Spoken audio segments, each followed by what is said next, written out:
नगीना के Hindu inter college के विशाल मैदान में बहुजन समाज पार्टी के नेशनल कोऑर्डिनेटर आकाश आनंद के पहुंचने पर नगीना लोकसभा सीट के प्रत्याशी सुरेंद्र पाल और बिजनौर लोकसभा सीट के प्रत्याशी विजेंद्र चौधरी सहित आदि द्वारा जोरदार स्वागत किया गया।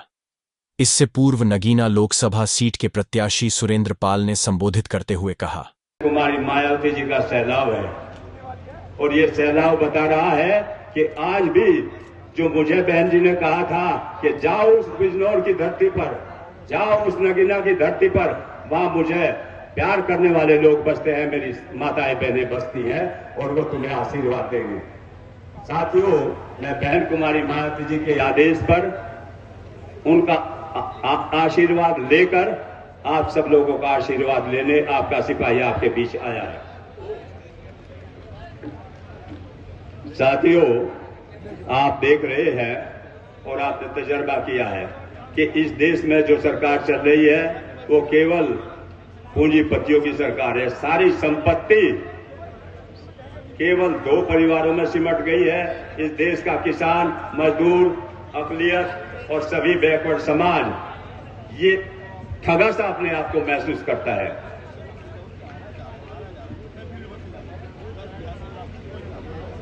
महंगाई और बेरोजगारी ने तो आलम बहुत नाजुक कर दिया है।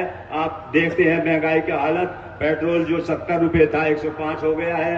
दूध जो 30 रुपए में हमको लीटर मिलता था वो 75 रुपए हो गया है। सिलेंडर गैस का 400 रुपए था 1100 रुपए मिल रहा आज। तेल 80 रुपए था 180 रुपए मिल रहा। दाल 80 रुपए थी 190 रुपए मिल रही। और इसके बावजूद देश पर जो कर्ज हुआ है वो 64 लाख करोड़ 140 लाख करोड़ इस देश पे कर्ज है, जो पहले 64 लाख था 140 करोड़ हो गया। ये तो इस बीजेपी सरकार की उपलब्धि है। साथियों, अब मैं मोदी सरकार के वायदे जो हैं, डबल इंजन की सरकार, उसके वादे गिनाना चाहता हूं। एक साल में 2 करोड़ बच्चों को रोजगार देने की बात कही थी। किसानों की आय दुगनी बात करने की बात कही थी। और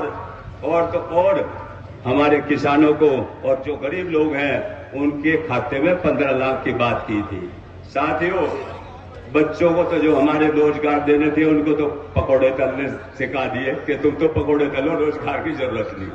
और जो 15 लाख वाली बात थी वो 5 किलो राशन पर आ गई। 15 लाख तो आपको मिलेगी। बहुजन समाज पार्टी के नेशनल कोऑर्डिनेटर आकाश आनंद ने विशाल जनसभा को संबोधित करते हुए कहा, जय भीम। साथियों, यहाँ पर आज मौजूद सर्व समाज में से हमारे मुसलमान भाइयों को, बहनों को, माताओं को मेरा सलाम।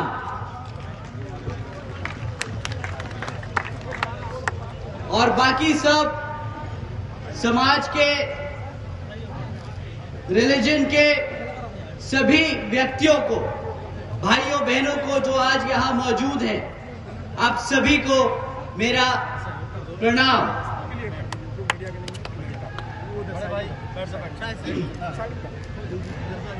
मेरे सभी माताएं, बहनें, बड़े बुजुर्ग जो आज यहाँ इतनी बड़ी संख्या में मौजूद हुए हैं, आप सभी का मैं तहे दिल से धन्यवाद व शुक्रिया अदा करना चाहता हूँ।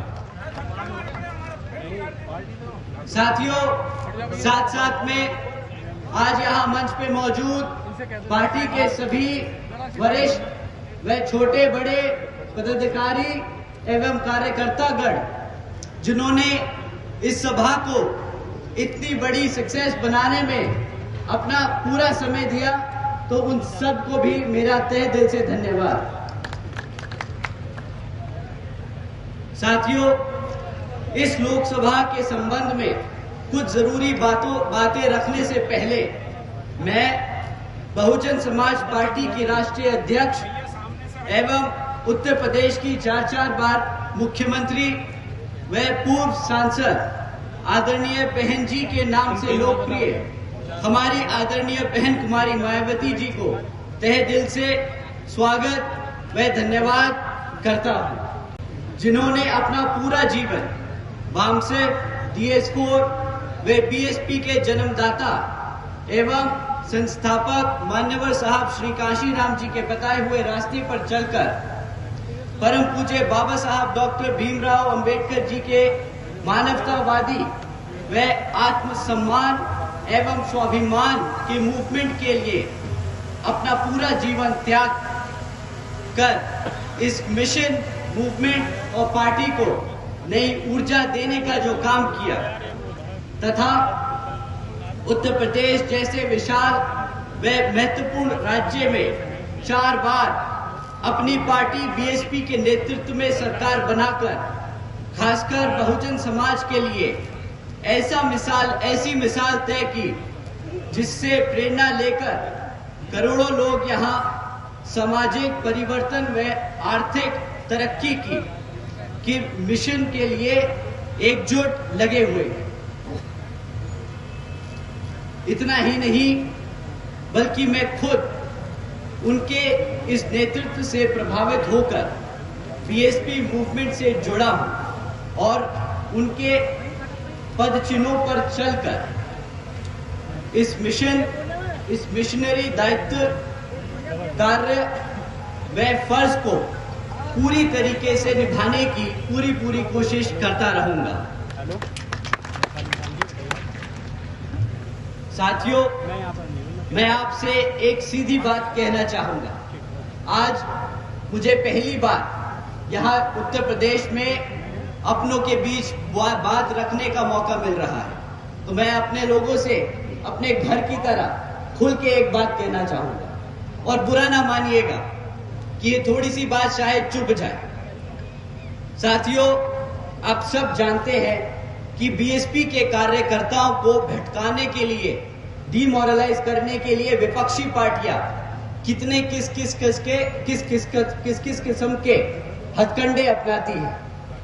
एक सबसे आसान और सबसे ज्यादा परेशान करने वाला हथकंडा जो मैंने पर्सनली बहुत बारी सुना और महसूस किया है कि हमारे भोले भाले कार्यकर्ता को ये अफवाह फैलाते हैं, उनके बीच में ये अफवाह फैलाते हैं कि जी हाथी इसलिए नहीं चल पा रहा पिछले कुछ सालों से क्योंकि वो किताब के बोझ से दब चुका है। साथियों, ये किताब का बोझ का जो आरोप हमारे कार्यकर्ताओं के बीच में, ये अफवाह जो हमारे कार्यकर्ताओं के बीच में फैलाई जा रही है, इसको आज मैं सीधे हाथ आप लोगों के बीच में रख के इसको क्लियर करना चाहता हूं। साथियों, पिछले कुछ हफ्तों से इलेक्टोरल बॉन्ड्स के बारे में न्यूज चल रही है। क्या आप लोगों ने इलेक्टोरल बॉन्ड्स के बारे में खबर सुनी? आप लोगों ने खबर सुनी? अगर जिसने नहीं सुनी, आज मैं कुछ इंपॉर्टेंट पॉइंट्स उसके बारे में आपके सामने रखता हूं। ये हमारे किताब के जो अफवाह फैलाने वाले विपक्षी लोग हैं उनके लिए। साथियों, पिछले 6 साल में 25 राजनीतिक दलों ने तकरीबन 16,500 करोड़ रुपए बड़े बड़े धरना सेठों की कंपनियों से इलेक्टोरल बॉन्ड यानी चंदे के रूप में लिया। साथियों, इन 25 राजनीतिक दलों में बीजेपी से लेके समाजवादी पार्टी तक सबका नाम सिवाय एक के। क्या आप जानते हैं किस पार्टी का नाम इलेक्टोरल बॉन्ड्स के चिट्ठे में नहीं आया? साथियों, आपकी बीएसपी सही कहा। एक बार जोर से बोलिए कि कार्यकर्ता यहां पर अपने तन मन और धन से इस पार्टी को चलाता है, ना कि किसी धरना सेठ के पैसों से। बिजनौर लोकसभा प्रत्याशी विजेंद्र चौधरी सहित बसपा के तमाम नेताओं ने विशाल जनसभा को संबोधित किया। सुरक्षा की दृष्टि से भारी पुलिस बल मौजूद रहा। नगीना से कृष्ण अवतार शर्मा की रिपोर्ट।